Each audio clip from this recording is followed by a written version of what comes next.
started actually in 2010 and 2011 when the first sets of public consultations took place.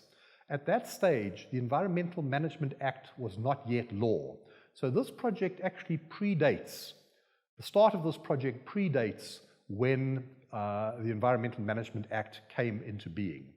And so the procedures for EIAs were not as thoroughly set out and people were not as familiar with them then as they are now. Then public interest in the project started to expand and people started to get concerned what was happening. And so what they did was they went to Google to see what Google had to say about phosphate mining. Every phosphate mine in the world is different. But at the top of the Google list was the mining activities that were proposed in New Zealand for phosphate mining.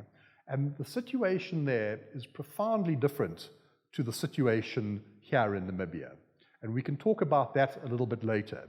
But essentially, the concerns that were raised and legitimate concerns that were raised in the case of New Zealand were carried across into this Namibian project and got everyone very concerned about what was happening here.